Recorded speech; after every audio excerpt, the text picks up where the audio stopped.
Vashtu had watched 412 battles from the analyst's chair, and she had never once seen a fleet win a fight it had already lost on paper.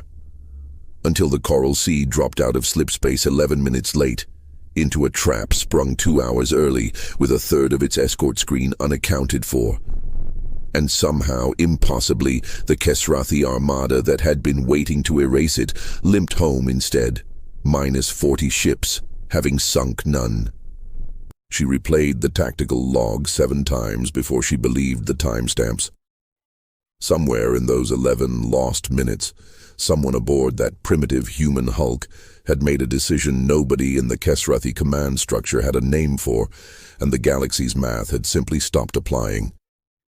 By the time she filed her report, she already knew what her superiors would say: luck again. They had said it after the Vey Corridor. They had said it after Threnody Station. Humanity's fleet was flying hulls 2 centuries behind the Compact's newest cruisers, running drive cores that should have made them a full generation slower in any pursuit, armed with kinetics and missiles, when everyone else had moved to directed energy and phase weapons 100 years ago. On paper, Earth's fleet was a museum exhibit that had wandered onto a battlefield. It had also never lost. Not once. Not in 31 years of war. Not in 186 recorded engagements. And Vashtu had made a career, a good one, an award-winning one, out of explaining exactly why fleets lost. She did not know how to explain a fleet that didn't. That was the itch that got her assigned, at her own request, to the Compact liaison staff aboard the human battlecruiser Coral Sea, 3 weeks after the battle nobody could explain. She told her superiors she wanted to observe human command culture from the inside, so the next analysis would finally be rigorous.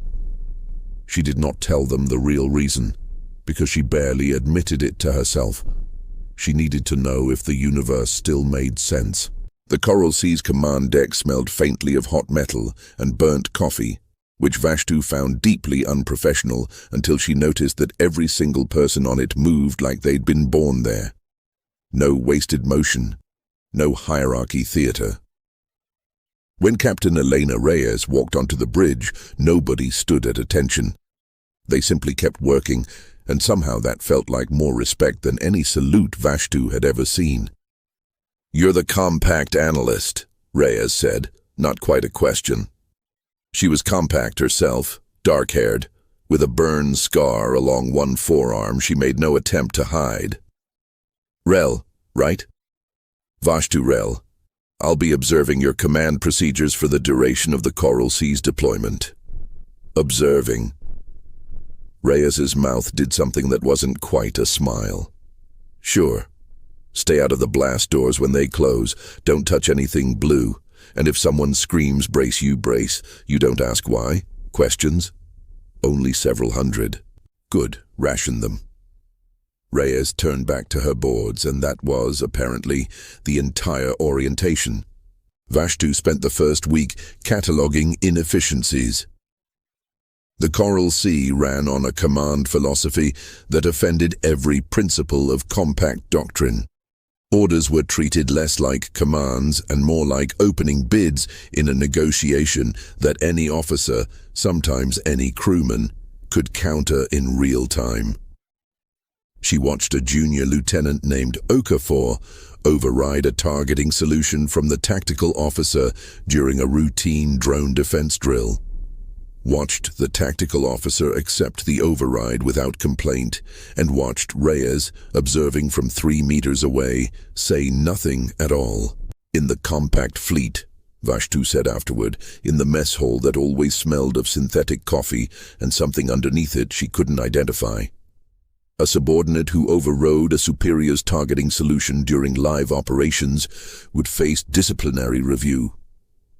Okafor, spooning something gray and unidentifiable into his mouth, shrugged. She was right, and I was slow. She saw the drone revector before my board updated. What am I supposed to do? Wait for the paperwork?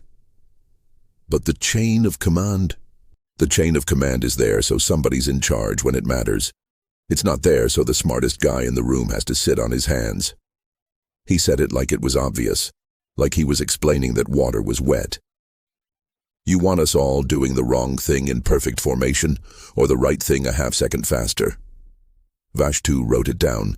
She did not yet understand what she was writing down. She spent the rest of that first week doing what analysts did, pulling crew rosters, service records, training logs, looking for the variable that would make the anomaly make sense. What she found instead was a kind of stubborn ordinariness that offended her professional instincts more than any secret could have. Half the Coral Sea's senior officers had washed out of something before the war. A merchant marine captain who'd lost a cargo hauler to a storm, a fisheries engineer, a woman who'd been, of all things, a school teacher on a colony that no longer existed. None of it read like the pedigree of an undefeated fleet. It read like a list of people the Compact would never have let near a bridge. She asked Reyes about it directly, in the mess hall, over the gray protein paste that passed for dinner. Your command staff. None of them are career naval officers by training. Most of humanity wasn't a career navy before this war. Reyes didn't look up from her tray. We didn't have 31 years to grow a proper officer class from scratch. We had 31 years to figure out which of the people we already had could learn fast enough to matter. And the ones who couldn't? Something in Reyes's face closed, briefly like a door. We don't talk about them at dinner. She said it without cruelty, just a flat, final honesty that told Vashtu more than an answer would have. Losses had a shape here that wasn't hidden exactly. It just wasn't performed for an outsider's benefit. The pattern took shape slowly, the way all real patterns did, not as a single revelation, but as 100 small frictions between what she expected and what she saw. The Compact fleet trained its officers as executors of a plan devised by admirals who might be 6 systems away, transmitting orders through relay networks with elegant, catastrophic latency. Every Compact warship was a component in a machine, replaceable, interchangeable, obedient. It was a beautiful system. It had also, Vashtu now suspected, never once been tested against an enemy that didn't need the machine to function. She raised this, carefully, diplomatically, with Commander Ayanna Cho, the Coral Sea's executive officer, during a lull between exercises.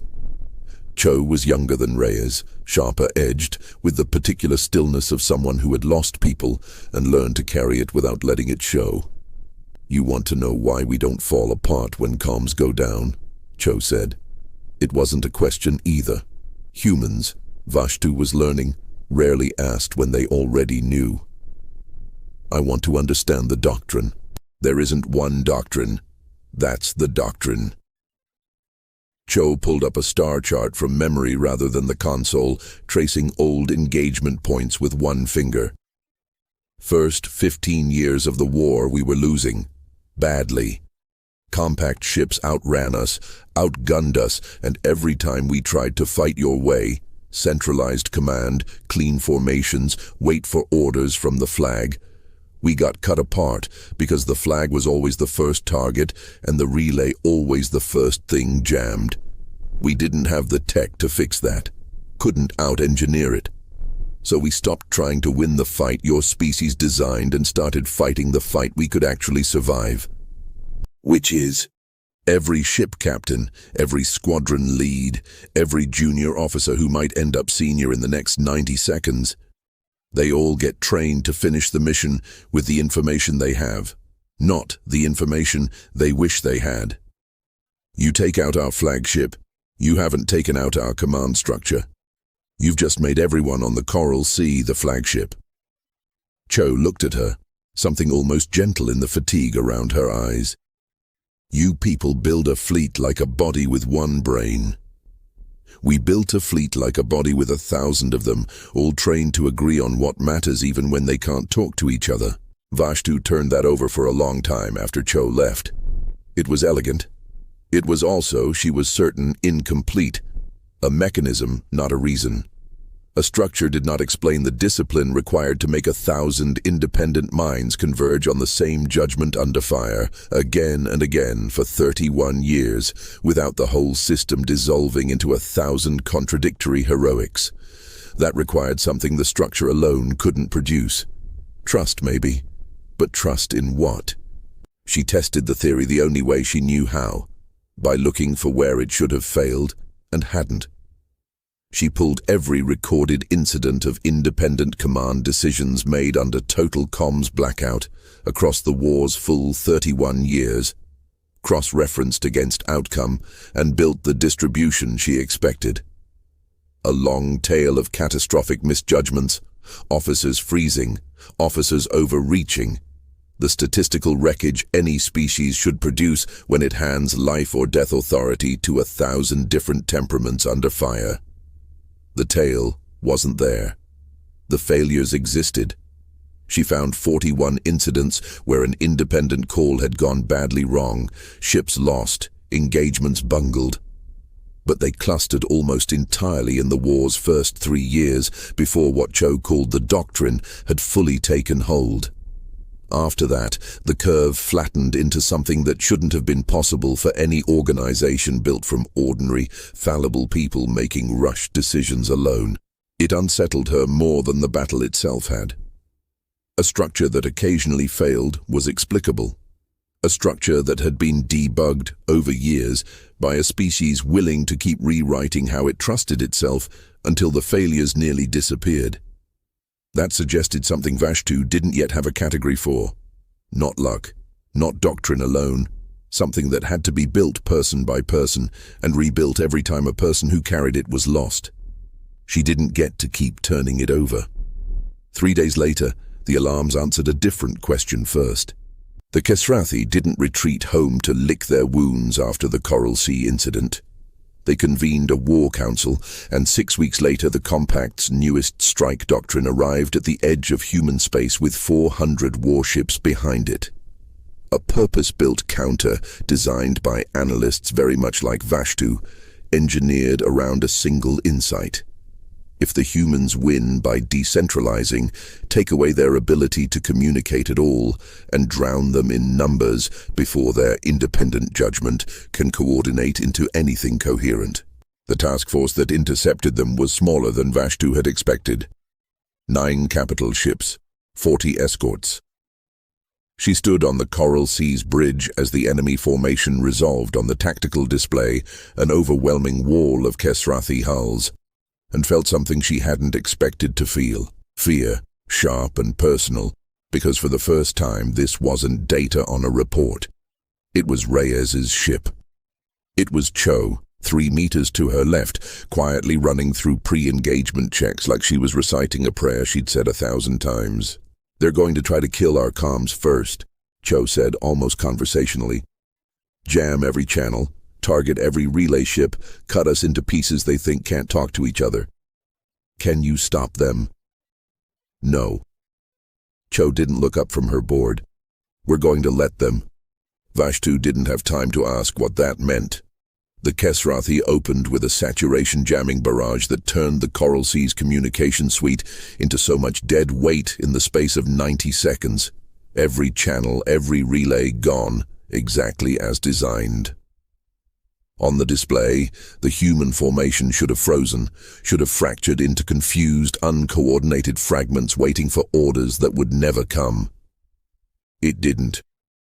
It scattered deliberately, ships peeling off into pre-briefed independent maneuvers that Vashtu realized, with a cold jolt, every captain in the fleet had rehearsed 100 times without needing a live order to trigger them. Reyes didn't shout commands into a dead comm system. She watched her own board, made her own call, and the Coral Sea peeled hard to starboard into the Kesrathi flank exactly as 3 other ships she couldn't see and couldn't talk to were doing the identical thing. Because they'd all trained against the identical assumption, comms will die, and when they do, here is what you already know to do. It wasn't chaos pretending to be a plan. It was a plan that didn't need anyone standing in the middle of it, holding all the pieces together.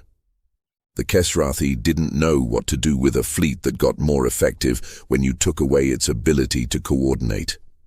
Their formation, built to encircle and crush a fractured enemy, instead found itself being cut into isolated pockets by 9 ships and 40 escorts that all seemed to know exactly where the others were about to be. Vashtu watched 3 Kesrathi cruisers converge on empty space where the Coral Sea should have been sitting helpless, and wasn't, because Reyes had already gone somewhere else, trusting that the ship meant to plug that gap would be there. It was. It took 4 hours. Vashtu stood the entire time, unable to sit, watching a species make war the way other species breathed, without needing to think about it, without needing permission. They won. Of course they won. The Kesrathi task force broke and fled with 60% losses. The human fleet held, bruised and scorched, every ship still flying. Vashtu should have felt vindicated. She had watched the mechanism work exactly as Cho described it. Instead, she felt the itch return, sharper now, because a mechanism explained how. It still didn't explain why it holds. 1,000 independent judgments converging under fire wasn't a guarantee. It was a bet, the most dangerous bet a military culture could make. And this fleet had made it 31 years running without the wheels ever coming off. The Coral Sea had not come through unmarked. Vashtu walked the lower decks in the hour after the battle, ostensibly cataloguing damage for her report, and found instead a ritual she hadn't been briefed on and hadn't expected. The crew gathering, in 2s and 3s, in the corridor outside the medical bay, not to celebrate the victory, but to stand quietly, while the names of the dead were read from a handwritten list taped to the bulkhead. Nobody made a speech. Okafor stood with his hand flat against the wall beside the list, not touching it, just close enough. When the reading finished, people went back to work, and the list stayed taped there, and nobody suggested taking it down. "You don't file that," Vashtu said to Okafor afterward, because it seemed important to say something. In the compact fleet, casualty notices go through administrative channels. There's no this. There's no this because you don't need it if the notice is the only thing anybody gets. Okafor's voice was steady, but his eyes weren't. Every name on that list, somebody on this ship said your call. You're shipped to them at some point. You don't let that go through administrative channels. You stand here and you say the name out loud so everybody remembers it wasn't nothing. He looked at her, and there was no accusation in it, only a kind of tired invitation. You want to understand why we don't come apart when it gets bad? This is why. We don't skip this part. She found Cho afterward in the narrow observation gallery above the flight deck, watching damage crews swarm over a fighter with half its wing sheared away. "It's not the doctrine," Vashtu said, before she'd fully decided to say it. "The doctrine is real, but it's not sufficient. Trusting 1,000 strangers to make the right call independently, under fire without oversight, that should fail. Statistically, eventually, someone makes the wrong call, someone panics, someone freezes, and the whole elegant structure collapses into exactly the chaos it was built to prevent. It hasn't. Not once in 31 years. That's not doctrine. That's something else." Cho was quiet long enough that Vashtu thought she wouldn't answer. "Then, you ever hear the phrase your call, your ship?" "No. It's not regulation. Nobody wrote it down anywhere. It's just what you say to somebody the first time you hand them something that matters and might get them killed if they get it wrong." Cho's eyes stayed on the flight deck. "Reyes said it to me the day she made me XO. I've said it to 9 people since. It means I've seen what you do when it's hard, and I trust it more than I trust my own judgment from 3 decks away, and if you're wrong, I'm not going to spend the rest of my life wishing I hadn't said it." She finally looked at Vashtu. "You can build all the doctrine you want. It doesn't survive contact with real fire unless the person hearing that phrase actually believes it. We don't train captains to follow a system. We train them to be worth that sentence. That's not something you can jam." It was the first time Vashtu had heard something that sounded less like a tactic and more like a confession. She should have written the report then. She had, by any reasonable standard, her answer. Decentralized command built on a culture of earned personal trust, forged from 31 years of necessity, resilient to exactly the kind of attack the Compact had spent 6 weeks designing to break it. It was a good answer. It was, she suspected, even a true one, as far as it went. She didn't write it. She stayed instead and told herself it was rigor, and didn't examine too closely why staying felt like the only thing that made sense. The weeks after the battle changed something between her and the crew that she couldn't have engineered with better questions. She'd bled with them in the sense that mattered on a warship.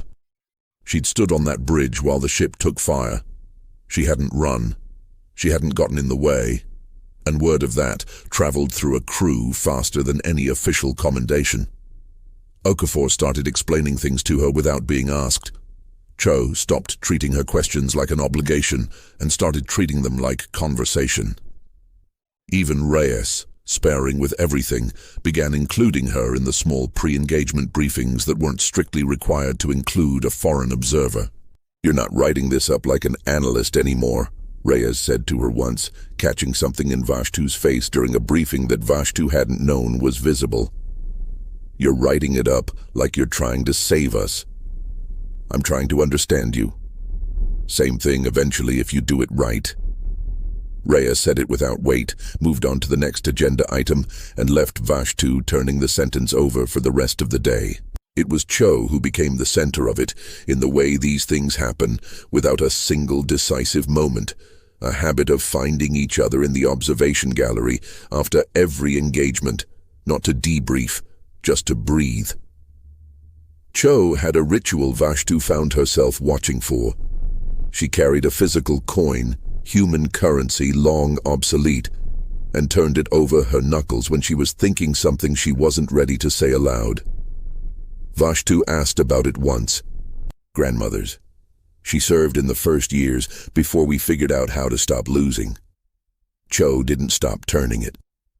She used to say the coin was worth more broken than whole, because at least broken, it couldn't pretend it was still the currency of a country that didn't need to fight this hard to survive. "I carry it so I remember we're not fighting to go back to before. We're fighting to build whatever comes after, and after doesn't look like before."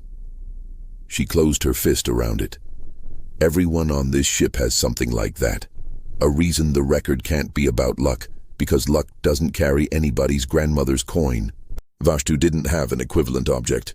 She found herself disconcertingly wishing she did. The Compact's response to their humiliation at the strike engagement did not take the form of another fleet. It took 4 months to arrive, and when it did, Vashtu understood immediately that this was not a battle designed to be won. It was designed to be unwinnable, and it had been built with terrible precision by people who had finally understood what Vashtu herself had spent months learning. That the human fleet's strength was trust between individuals, forged under fire, personal and specific and slow to build. 2.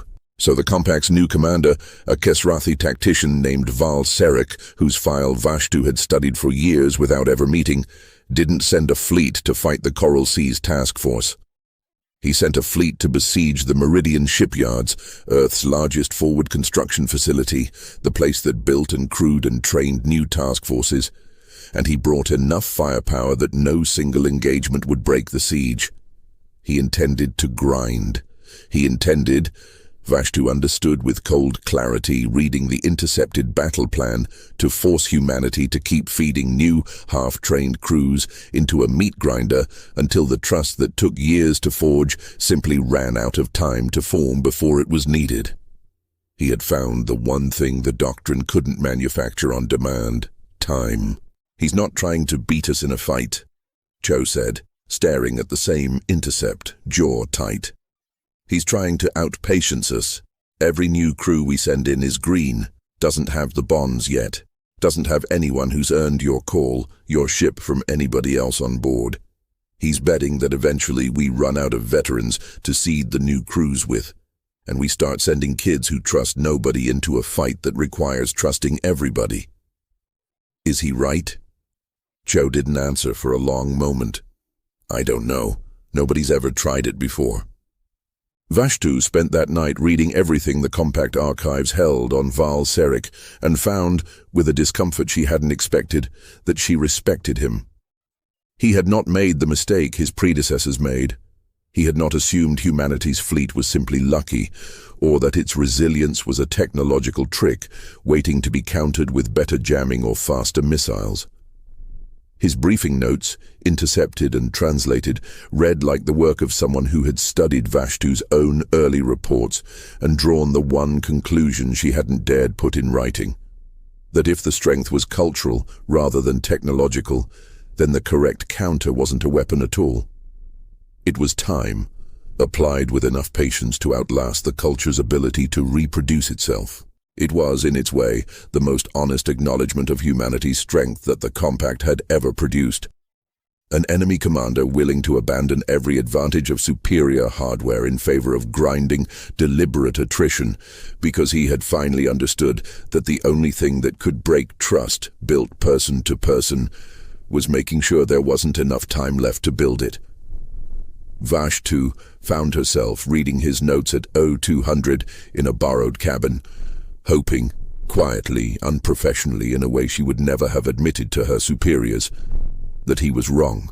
The Coral Sea was ordered to Meridian, along with everything else the fleet could scrape together, and Vashtu, given the option to transfer to a safer observation post, did not take it. She told herself it was rigor.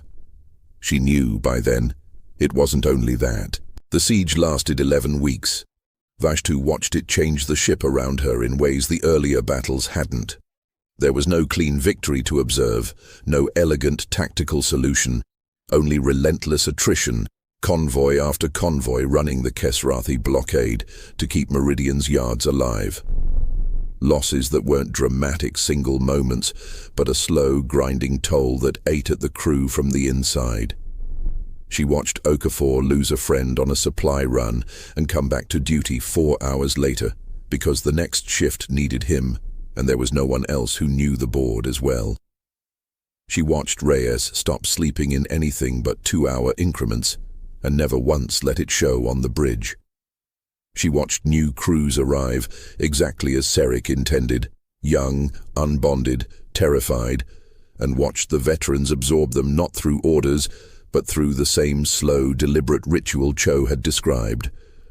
Watching, testing, earning, until your call. Your ship meant something again, faster each time, because the crew that said it had gotten frighteningly good at building trust under a clock that didn't care how long trust was supposed to take. By the 5th week, Vashtu had stopped thinking of herself as an observer, though she did not admit this to anyone, least of all in her official logs. She had a bunk assignment now, not a guest cabin.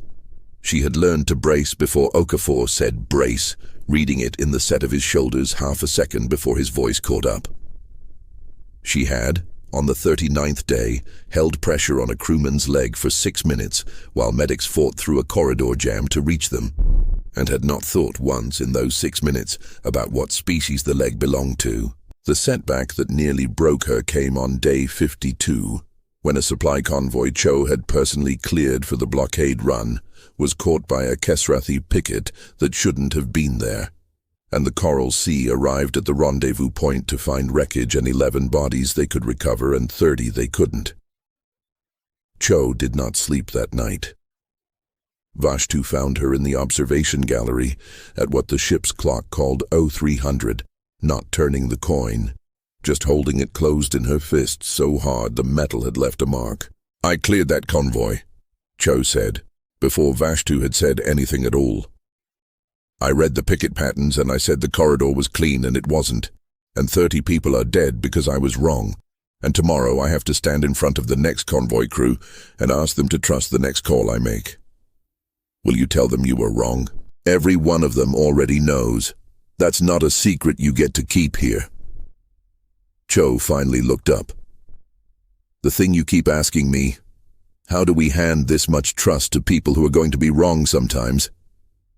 This is the answer you haven't written down yet. We don't trust each other because we think we won't fail each other. We trust each other because everybody on this ship has already decided in advance that when it happens, they're going to keep standing here anyway. That's the whole doctrine, Rel. It's not confidence, it's forgiveness, agreed to ahead of time. Because the alternative is nobody ever making the call fast enough to matter. Vashtu did not have an answer for that either. She sat with Cho until the ship's dawn cycle began, and neither of them spoke again. And it was, she would later realize, the moment she stopped being able to write about this fleet as a subject. A week later, unprompted, Cho found her in the corridor outside the analyst's cramped observation office and held out her grandmother's coin, the worn one, the one Vashtu had assumed would never leave Cho's pocket. Hold on to this for me during the next run. I don't understand the purpose. There isn't a purpose. That's kind of the point.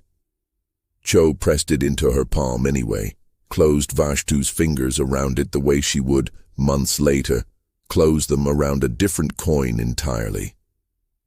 My grandmother used to give it to whoever she was most afraid of losing before a hard watch. Not because it protects anybody. Because it means somebody else is carrying a piece of you into the part you can't control, and you have to come back and get it. And so does she. Cho held her gaze a beat longer than the explanation required. I've never given it to anyone outside the crew before.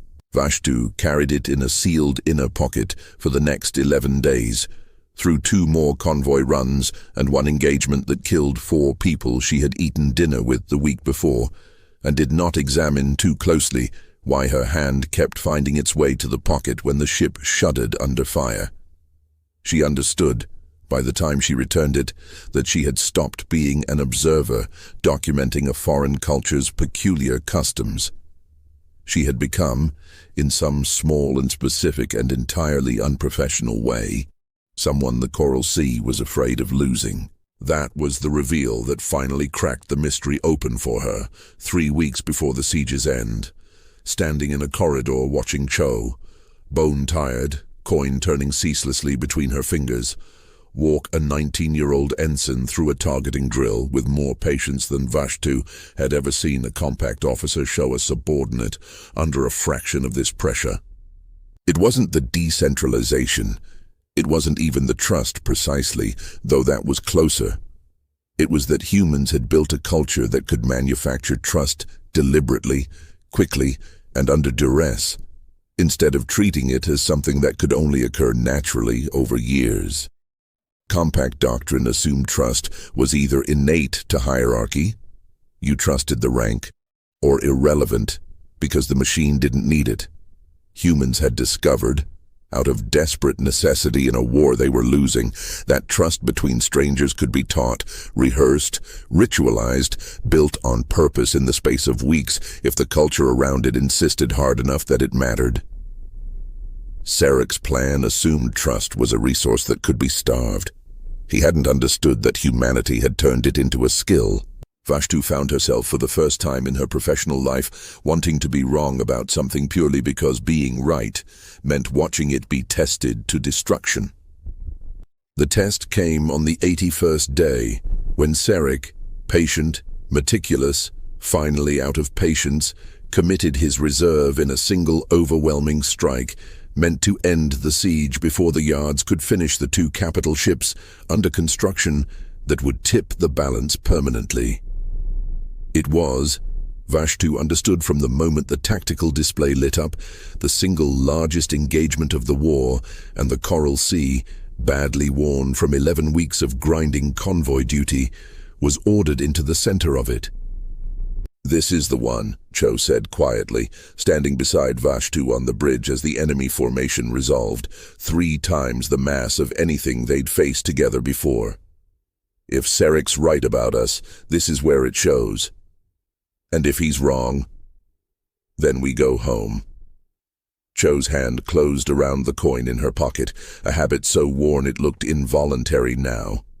Rel, if this goes bad, get to the evac pods when Okafor tells you to. Don't wait for me to say it twice. I intend to stay at my post. Your post isn't on this ship. You're an observer. Something in Cho's voice cracked, just slightly, just once. I'd rather write a report explaining why the compact analyst survived than one explaining why she didn't. It was, Vashtu realized with an unfamiliar tightening in her chest, the closest thing to your call, your ship that Cho had ever said to her. An admission, offered sideways, that somewhere in the last 5 months Vashtu had stopped being a passenger being tolerated and become someone whose survival Cho had decided to personally care about. She didn't have an answer for it. She simply nodded, and the moment passed, and the battle began. It was worse than anything Vashtu had catalogued in 412 prior engagements. Sarek had learned. His formations didn't try to isolate the Coral Sea's flagship the way the compact always had before. He'd understood, finally, that killing the head did nothing to a body with no single head.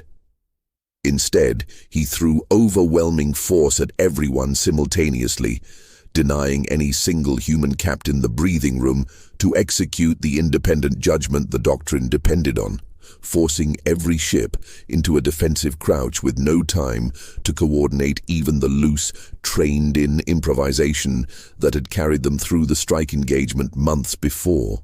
The Coral Sea took a hit 40 minutes in that killed its secondary reactor and half its point defense grid.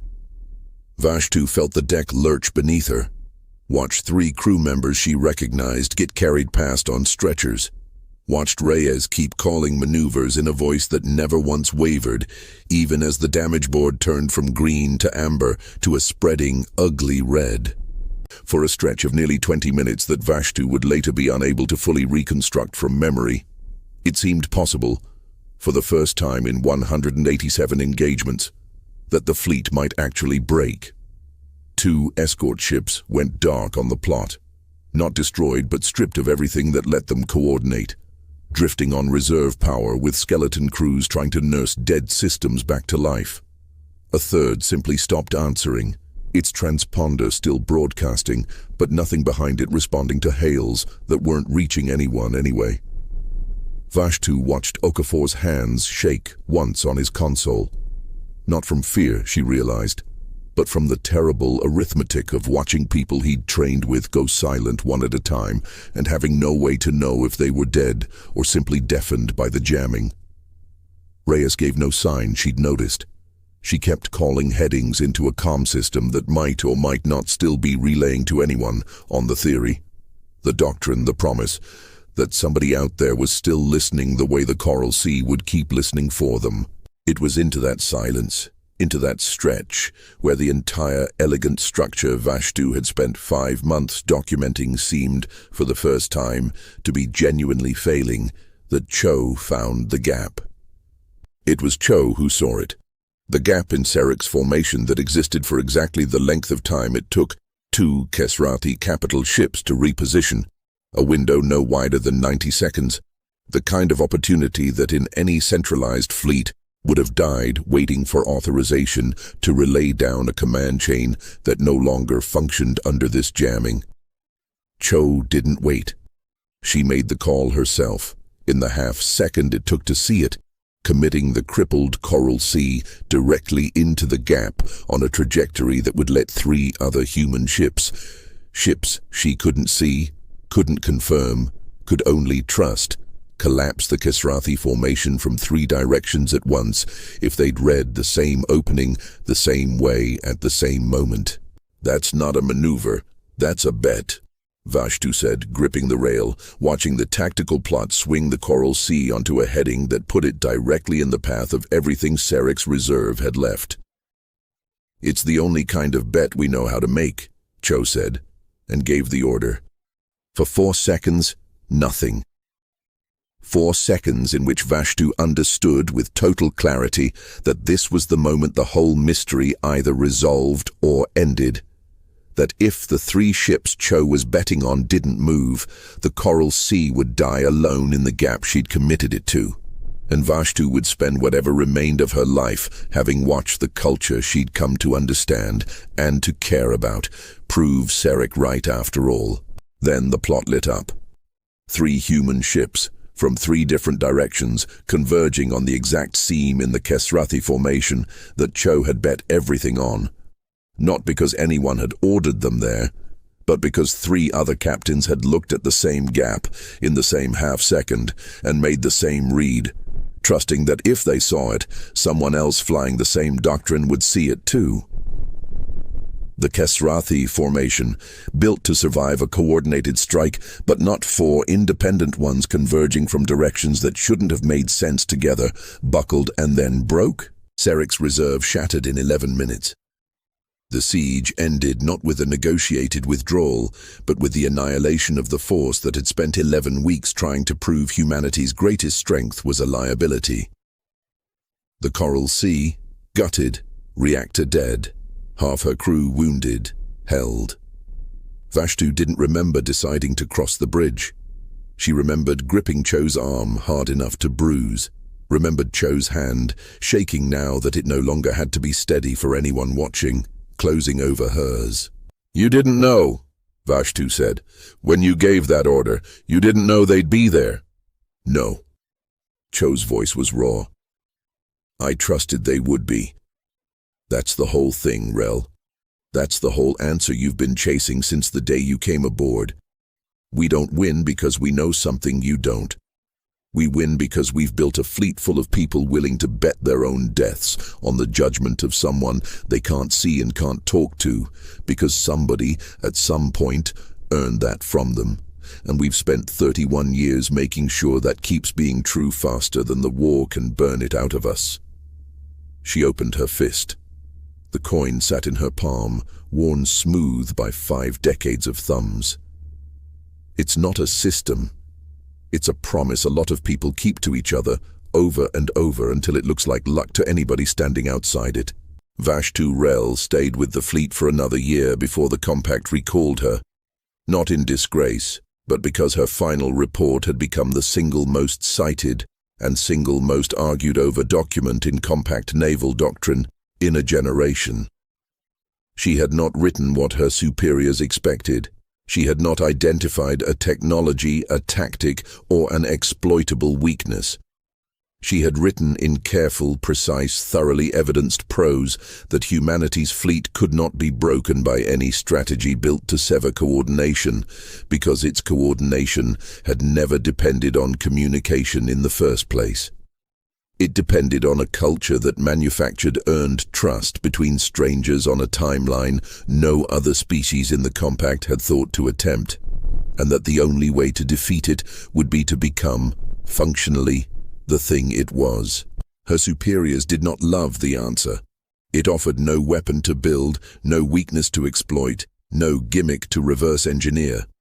It offered only the uncomfortable suggestion that the war might not be winnable by anyone unwilling to change what they were. She kept a copy of the raw log from the 81st day of the Meridian siege, the 4 seconds before the plot lit up, and she watched it more than she ever admitted to anyone.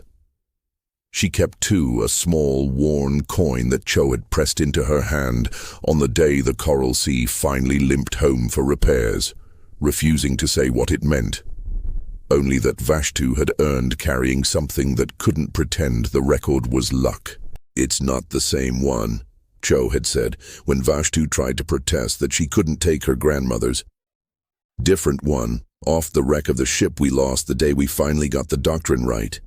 I want you to have it because you're the first person outside this fleet who ever understood why we hand something like this to each other. Somebody outside has to know it's not magic. It's just a promise, made enough times, by enough people, that the whole galaxy started calling it undefeated instead of what it actually is." "What does it actually is?" Vashtu asked, and Cho, for once, didn't have an answer ready, just turned the new coin over once in Vashtu's palm, closed her fingers around it, and let the silence answer instead. Vashtu carried that silence back to the compact with her, and found, in the months after her recall, that it had changed how she did the only work she'd ever known how to do. She had built her career explaining why fleets lost. The wrong doctrine, the wrong hardware, the wrong commander in the wrong seat at the wrong moment. She discovered she no longer knew how to write that kind of report without also asking the question nobody in her field had ever thought to ask about their own side. Not why did they win, but what would it cost us to become people capable of winning that way? It was not a comfortable question to bring back to an institution built, generation after generation, on the assumption that superior hardware would always be enough. Two admirals asked pointedly whether her months aboard a human warship had compromised her objectivity.